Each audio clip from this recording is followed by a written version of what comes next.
तो हेलो बच्चों, कैसे हो आप सब? उम्मीद करता हूँ अच्छे होंगे और 9th क्लास के बोर्ड की तैयारी बहुत अच्छे तरीके से कर रहे होंगे। तो दोस्तों, आपको जैसे कि पता होगा कि क्लास 9th के लिए जैक के द्वारा आपके लिए मॉडल सेट जारी कर दिया जा चुका है, जो कि आपको इस चैनल पे भी पूरे अच्छे तरीके से फुल एक्सप्लेनेशन के साथ मिल जाएगा। तो दोस्तों, आपको ये जो एग्ज़ाम है वो सबसे पहले OMR सीट पे होने वाला है और ये कुल 40 अंकों का होगा और आपका हर एक क्वेश्चन का 1 नंबर मिलेगा, इसमें नेगेटिव मार्किंग नहीं होगी। तो आपका ये हिंदी विषय का है, मैं इसमें 40 के 40 क्वेश्चन को कंप्लीट कराने जा रहा हूँ, तो आप पूरे वीडियो को लास्ट तक देखें। यदि पसंद आए तो चैनल को सब्सक्राइब करें, अपने दोस्तों के साथ शेयर करें। कोई डाउट हो तो कमेंट करें। खंड का पहला है अपठित बोध। अपठित मतलब जिसको आपने पहले कभी नहीं पढ़ा है, ये किताब से बाहर का होगा। निम्नलिखित गद्यांशों को ध्यानपूर्वक पढ़कर दिए गए प्रश्नों के सही उत्तर का चयन करें। चलिए पढ़ते हैं। महात्मा गांधी का जन्म 2 अक्टूबर 1869 ईस्वी में गुजरात के पोरबंदर में हुआ। उनका पूरा नाम मोहनदास करमचंद गांधी था।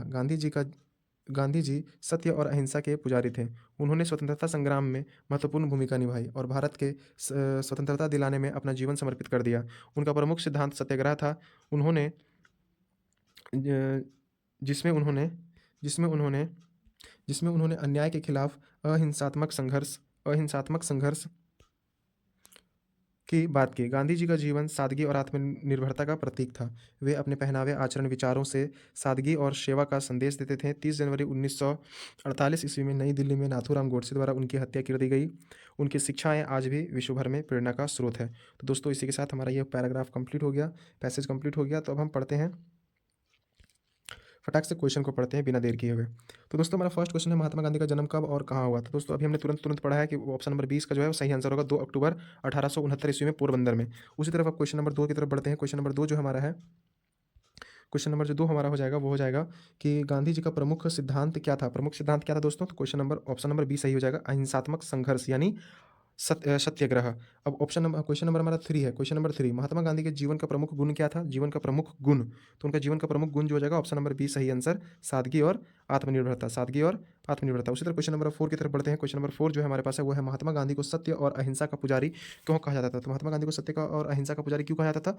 क्योंकि वो हमेशा सच बोलते थे? नहीं, ये भी आंसर नहीं होगा, क्योंकि उन्होंने हिंसा और का विरोध किया और सत्य का प्रचार किया। तो option number B is the correct answer. अब हम चलते हैं 5 की तरफ।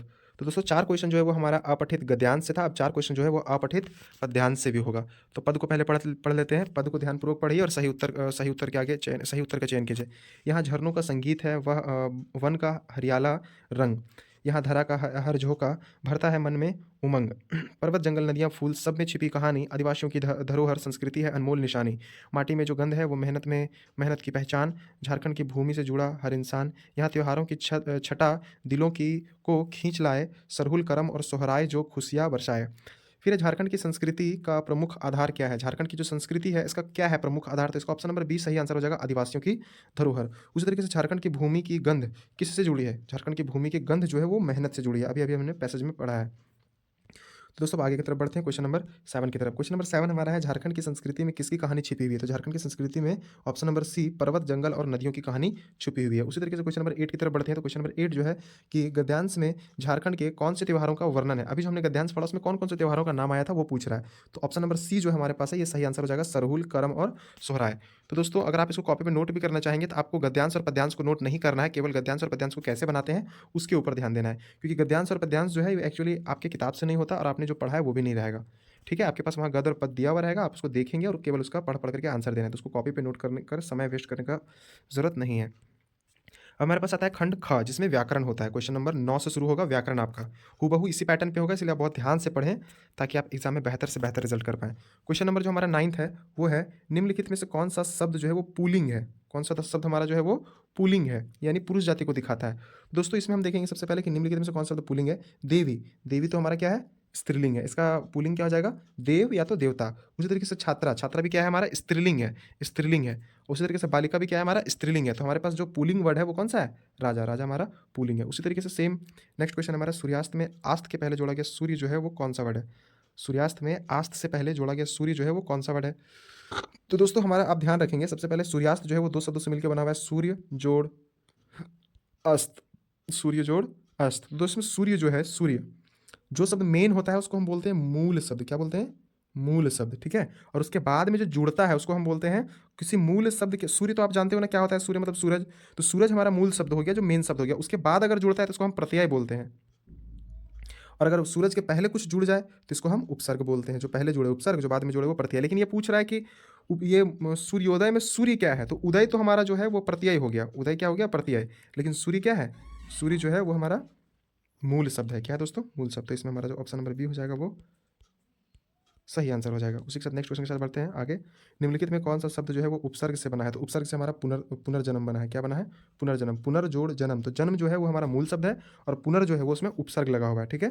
तो हमें याद रखना है पुनर्जन्म। उसी तरीके से हमारे पास क्वेश्चन नंबर है 12। उन्नति का विलोम क्या है। उन्नति का मतलब दोस्तों होता है विकास करना या प्रगति करना या सुधार होना, ठीक है। तो हमारा ऑप्शन नंबर सी जो हो जाएगा इसका विलोम। विलोम का मतलब उल्टा शब्द, जिसको हम लोग विपरीतार्थक शब्द भी कहते हैं। उसके बाद क्वेश्चन नंबर 13। तो 13 तो बहुत ईजी है दोस्तों। क्वेश्चन नंबर 13 है पृथ्वी का पर्यायवाची शब्द क्या है, तो पृथ्वी का पर्यायवाची शब्द धरती हो जाएगा।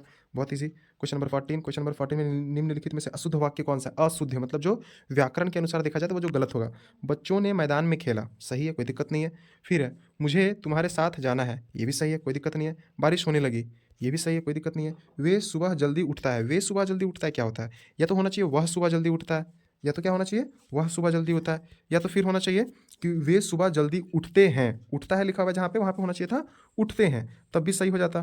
उठते हैं रहता तब भी सही हो जाता। लेकिन यहाँ पे क्या लिखा हुआ है, वे सुबह जल्दी उठता है। इसका मतलब ये ऑप्शन नंबर सी ही जो है वो हमारा गलत है, शुद्ध वाक्य नहीं है, अशुद्ध वाक्य। तो सी में टिक लगाएंगे। उसी तरीके से क्वेश्चन नंबर 15 की तरफ जाएंगे। निम्नलिखित में से किस शब्द की वर्तनी शुद्ध है। वर्तनी मतलब किसको सही तरीके से लिखा गया है, तो ये जो ऑप्शन नंबर ए हो जाएगा समर्पण। ये समर्पण का सही तरीका ये है। उसके बाद हमारे पास है नेक्स्ट है नाक कटाना मुहावरे का सही अर्थ क्या है। तो नाक कटाना मुहावरे का सही अर्थ है सम्मान खोना। कहते हैं ना हम लोग कि नाक कटा दिया मेरा, ऐसा। तो इसका मतलब क्या होता है, सम्मान खोना। तो नेक्स्ट क्वेश्चन की तरफ जाते हैं। पढ़ाई करना जरूरी है, पढ़ाई करना जरूरी है, इसमें हमारा जो है क्रिया क्या है, क्रिया। तो क्रिया दोस्तों इसमें करना है, करना। कोई भी काम को करना हमारा क्रिया होता है। तो क्रिया हो गया हमारा करना, पढ़ाई नहीं। पढ़ना अगर होता तो वो क्रिया होता है, पढ़ाई जो है वो क्रिया नहीं है, ध्यान रहे दोस्तों आपको, ठीक है। पढ़ना रहता तो वो क्रिया होता, पढ़ाई करना है तो करना क्रिया हो जाएगा। वह धीरे धीरे चलता है, इस वाक्य में क्रिया विशेषण क्या है। तो क्रिया विशेषण किसको बोलते हैं दोस्तों, विशेषण उसको बोलते हैं जो संज्ञा और सर्वनाम की विशेषता बतलाएगी, संज्ञा और सर्वनाम की। और जो क्रिया की विशेषता बतलाती है उसको हम क्रिया विशेषण कहते हैं। तो चलना, चलना हमारा क्या है, काम है। अब काम के बारे में बता रहा है यानी क्रिया है, क्रिया के बारे में विशेषता बतला रहा है कि वो कैसे चल रहा है, धीरे धीरे, यानी क्रिया की विशेषता क्या है कि धीरे धीरे चल रहा है। तो इस तरीके से जो क्रिया की विशेषता बतलाएगा उसको हम क्या बोलेंगे, क्रिया विशेषण कह देंगे, कोई दिक्कत नहीं है। Question number 19। वह स्कूल जाता है और किताब पढ़ता है, वाक्य किस प्रकार का है, तो मिश्रित वाक्य है, जिसमें और जैसे शब्द आ जाएगा, दो वाक्य जुड़ जाएगा, मिश्रित वाक्य हो जाएगा। अब नेक्स्ट हमारे पास है कि दांत खट्टे करना का क्या मतलब होता है। दांत खट्टे का दोस्तों सिंपल सा मतलब होता है पराजित करना, मतलब किसी को हरा देना। जैसे अगर हम किसी को हरा देते हैं तो कहते हैं उसको दांत खट्टे कर दिए, ठीक ना। दांत खट्टे का मतलब किसी को हरा देना। अब खंड ग में जो है वो पाठ्य पुस्तक से हमारा एक पैसेज दिया हुआ है, फिर से गद्यांश। लेकिन ये जो गद्यांश होगा वो अपठित नहीं होगा, ये आपके पाठ्य पुस्तक से ही होगा, आपकी किताब से ही होगा। तो चलो फटाक से इसको भी पढ़ लेते हैं। धीरे धीरे सब कुछ बदल रहा है, एक नई जीवन शैली अपना सर्वस्व स्थापित कर रही है। उसके साथ आ रहा है एक नया जीवन दर्शन, उपभोक्तावाद का दर्शन। उत्पादन बढ़ाने पर जोर है चारों ओर। यह उत्पादन आपके लिए है, आपके लिए है, आपके उपभोग के लिए है, आपके सुख के लिए है। सुख की व्याख्या बदल गई है, उपभोग भोग की सुख है, भोग की सुख है। एक सूक्ष्म बदलाव आया है नई स्थिति में। उत्पाद तो आपके लिए है पर आप यह भूल जाते हैं कि जाने अनजाने आज के माहौल में आपका चरित्र भी बदल रहा है और आप उत्पाद को समर्पित होते जा रहे हैं। तो ठीक इसी प्रकार से 21 नंबर जो हमारे पास क्वेश्चन है, वो 21 नंबर क्वेश्चन क्या है, प्रस्तुत गद्यांश किस पाठ से लिया गया है। तो दोस्तों आपको पता होना चाहिए इसमें आपका उपभोक्तावाद एक शब्द आया था, उपभोग।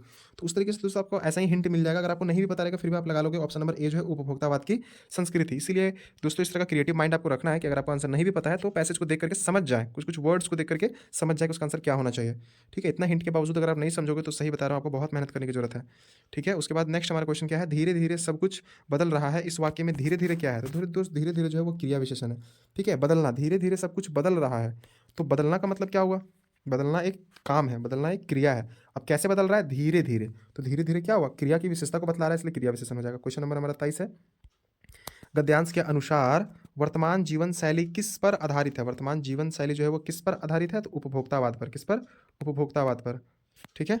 ऐसा करके टिक कर लोगे। फिर है गद्यांश में उत्पादन बढ़ाने पर जोर क्यों दिया जा रहा है। उत्पादन बढ़ाने पर जोर क्यों दिया जा रहा है, लोगों के। तो दोस्तों इसका ऑप्शन नंबर बी हो जाएगा, लंबा है इसको पढ़ने में टाइम लगेगा, इसीलिए लोगों के उपभोग और सुख के लिए, ठीक ना। लोगों के उपभोग यानी लोग इसको यूज़ कर पाए। उपभोग करना का मतलब होता है किसी भी चीज़ को यूज़ करना, कंज्यूम करना। और सुख तो समझते ही हैं, अब हमारे पास जो क्वेश्चन है वो आता है 25 नंबर। इसमें निम्नलिखित प्रश्नों के लिए सही विकल्प का चयन कीजिए। क्वेश्चन नंबर 25, गधे का छोटा भाई किसे कहा गया है? तो दोस्तों ये चैप्टर जो हमारा दो बैलों की कथा से लिया गया है। गधे का छोटा भाई को बैल को कहा गया है, ठीक है। तो बैल हमारा सही ऑप्शन हो जाएगा। लहासा की ओर पाठ हिंदी गद्यांश कौन सी विधा है? तो दोस्तों विधा जो है बहुत सारी विधाएं होती हैं, उसमें से हमारा ये एक यात्रा वृत्तांत है। जैसे कहानी होती है, संस्मरण होता है, निबंध होता है, उसी तरीके से यात्रा वृत्तांत। यात्रा वृत्तांत किसको बोलते हैं? जब हम किसी यात्रा पे निकले होते हैं और यात्रा में जो देखे गए चीज़ें हैं, जो हमने अनुभव किया, जब हम उन सब चीज़ों के बारे में लिखते हैं तो उसको कहते हैं यात्रा वृत्तांत। तो जो लहासा की ओर है, जो लद्दाख की तरफ कभी घूमने के लिए गए थे, तो वो वाला चैप्टर से लिया गया है ये, ठीक है। तो ये हमारा हो जाएगा यात्रा वृत्तांत। नेक्स्ट क्वेश्चन की तरफ बढ़ते हैं। महादेवी वर्मा का जन्म किस शहर में हुआ था? तो दोस्तों आपको पता होना चाहिए, महादेवी वर्मा जो है उनका जन्म जो हुआ है वो हुआ है ऑप्शन नंबर ए जो है हमारा ये सही आंसर हो जाएगा। Option number A Farrukhabad. दोस्तों ये फर्रुखाबाद कहाँ है? तो ये उत्तर प्रदेश में है दोस्तों, ठीक है। कहाँ पे है? उत्तर प्रदेश में। अगर मैं इनके बारे में थोड़ा सा और बता दूँ तो ये 26 मार्च को जन्म हुआ था इनका 1907 में, ठीक है। 1907 ईस्वी में महादेवी वर्मा 1907 ईस्वी में, ठीक है, उत्तर प्रदेश के फर्रुखाबाद में, ठीक है। तो अगर आप चाहें तो इसको नोट भी कर सकते हैं। चलो आगे मैं बताता हूँ। 28 नंबर, हरिशंकर परसाई जी ने कौन सी पत्रिका निकाली? तो हरिशंकर परसाई जो दोस्तों हमारे चैप्टर के कवि हैं, तो अब बताना है आपको इनकी कौन सी पत्रिका को इंग्लिश में बोलते हैं मैगजीन, ठीक है। तो कौन सा मैगजीन जो है इन्होंने निकाला था, इनका कौन सा पत्रिका था? तो इनके पत्रिका का नाम क्या है दोस्तों? इनके जो पत्रिका का नाम, तो दोस्तों इसका जो सही आंसर हो जाएगा वो हो जाएगा वसुधा। क्या हो जाएगा? वसुधा पत्रिका, ओके। उसके बाद हमारा है बच्चे काम पर जा रहे हैं। कविता में कवि का नाम क्या है? ठीक है। ये जो हमारा है बच्चे काम पर जा रहे हैं, इस चैप्टर के कवि कौन है? तो इस चैप्टर के कवि जो है वो है राजेश जोशी। बच्चे काम पर जा रहे हैं दोस्तों, आपको बहुत ज़रूरी है कि आप सभी चैप्टर्स के लेखक का नाम याद रखना, ठीक ना। क्योंकि लेखक का नाम याद रहेगा तो एक ना एक क्वेश्चन तो उससे हर बार आता है और इस बार भी आएगा ही आएगा। फिर है मृत्यु का तरल दूत किसे कहा गया? मृत्यु का तरल दूत मतलब मृत्यु को क्या बोलते हैं? मृत्यु का दूत का मतलब क्या होता है? मृत्यु को लेने वाला, मतलब आपका मृत्यु को लेने वाला। तो तरल दूत का मतलब क्या हुआ दोस्तों? तरल का मतलब लिक्विड टाइप का। तो वो हमारा इस किस चैप्टर से है? जिसमें बाढ़ वाला चैप्टर नहीं था, वो है बाढ़ के पानी को, ठीक है। बाढ़ के पानी को कहा क्या गया? मृत्यु का तरल दूत। क्वेश्चन नंबर 31 की तरफ बढ़ते हैं। रीढ़ की हड्डी एकांकी का प्रमुख पात्र कौन है? दोस्तों ये एक अच्छा सा बहुत ही इंटरेस्टिंग कहानी था दोस्तों, और बहुत ही फनी कहानी भी था, आपने अगर पढ़ा होगा तो। रीढ़ की हड्डी एकांकी का प्रमुख पात्र, तो ये एक एकांकी है, इसके प्रमुख पात्र कौन थे? ठीक है, उसमें है उमा, रघु, शंकर या प्रेमा। दोस्तों मैं इस चैप्टर के बारे में थोड़ा सा आपको बता देना चाहूँगा कि इसमें जो प्रमुख पात्र हैं वो तो सबसे पहले उमा थी, ठीक है। उमा कौन है दोस्त? तो उमा जो है वो इसमें जो एक लड़की होती है जिसका शादी होने वाला रहता है, तो वो उसमें जो लड़की रहती है उसका नाम क्या रहता है? उमा। और उसका जिस लड़की से शादी होने वाला रहता है वो क्या नाम रहता है उसका? शंकर। ठीक है दोस्तों, याद रहेगा आपको, लड़की का नाम क्या है? उमा, और लड़के का नाम क्या है? शंकर। अब इसके बारे में थोड़ा सा और डिटेल मैं बता देता हूँ, क्योंकि हो सकता है अगर इस चैप्टर से पूछेगा तो कोई ना कोई क्वेश्चन जो है वो आपका भिड़ जाएगा। ये जो हमारी उमा है, ये जो हमारी उमा है, उमा जो थे, उमा उनके माँ का जो नाम है वो क्या था? उनके माँ का नाम, ये जो प्रेमा है, प्रेमा कौन है? उमा की माँ, ठीक है, याद रहेगा, उमा की माँ। मैं बता देता हूँ, ये जो प्रेमा है इनकी माँ का नाम था प्रेमा, और इनके पिताजी का नाम था रामस्वरूप। क्या नाम था? राम स्वरूप। ये है इनके पिताजी का नाम। उमा के माँ है ये, उमा के पिता है। और उनका एक नौकर था, क्या था? नौकर। एक नौकर भी थे उनके घर पे, जिनका नाम क्या था? जिनका नाम था रतन। मैं यहाँ पे लिख देता हूँ, रतन। तो आपको तीनों का नाम याद रखना, उमा के पिता का नाम, माता का नाम और उनके नौकर का नाम। तो ये तीन याद रहेंगे दोस्तों, तो आपके एग्जाम में जो है वो बहुत काम आएंगे। और एक लड़का जो था, लड़का के पिता का नाम क्या था? ये जो लड़का शंकर है, शंकर के पिता का नाम था गोपाल प्रसाद। क्या था दोस्तों? गोपाल प्रसाद। दोस्तों ये चैप्टर काफ़ी इंटरेस्टिंग है, अगर आपने नहीं पढ़ा तो एक बहुत अच्छा चीज़ आपने मिस कर दिया हुआ है। बहुत अच्छा चैप्टर है, बहुत हंसी आता है इसमें, बहुत और बहुत अच्छा भी है। तो कुल इसमें 5 पात्र हैं, उमा, शंकर, प्रेमा, रतन और गोपाल प्रसाद। नेक्स्ट क्वेश्चन की तरफ बढ़ते हैं। नेक्स्ट क्वेश्चन हमारा है कि मेरे संग की औरतें पाठ की लेखिका कौन है? मेरे संग की औरतें इस चैप्टर में जो लेखिका है वो, देखो दोस्तों एक और क्वेश्चन आ गया हमारा लेखिका से संबंधित, इसलिए आपको चैप्टर बहुत जरूरी है कि आप लेखिका के बारे में, लेखक के बारे में याद रखिए। इसमें हमारा हो जाएगा मृदुला गर्ग। उसी तरीके से हमारा नेक्स्ट क्वेश्चन है, निम्नलिखित पद्यांश को ध्यानपूर्वक पढ़िए और दिए गए प्रश्नों के उत्तर दीजिए।